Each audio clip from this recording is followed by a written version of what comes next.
I have few order numbers where I would like to find out who is supplier from the table on the left. So I will need a lookup function, so I will use VLOOKUP. I will be looking for order number, which is in column B, and I want results from other columns. So I will make it absolute reference, so I can copy the formula down.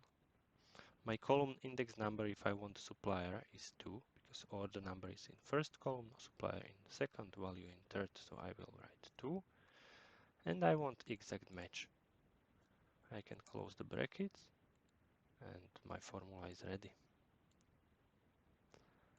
Now if I want to change this formula and get the date, I cannot do it with VLOOKUP if I don't reorder my table, because order number always have to be on the left.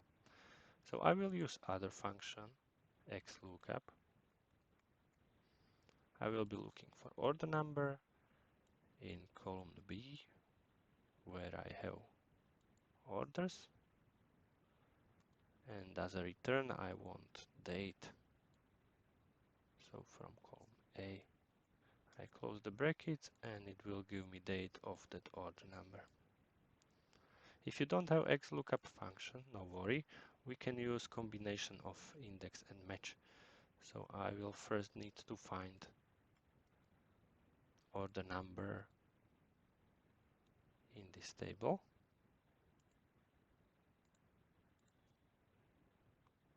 I want it exact match. And then I can just use index function, choose this array where date is. Row number we calculated with match function, and I can just close the bracket. And it will give me same result as XLOOKUP.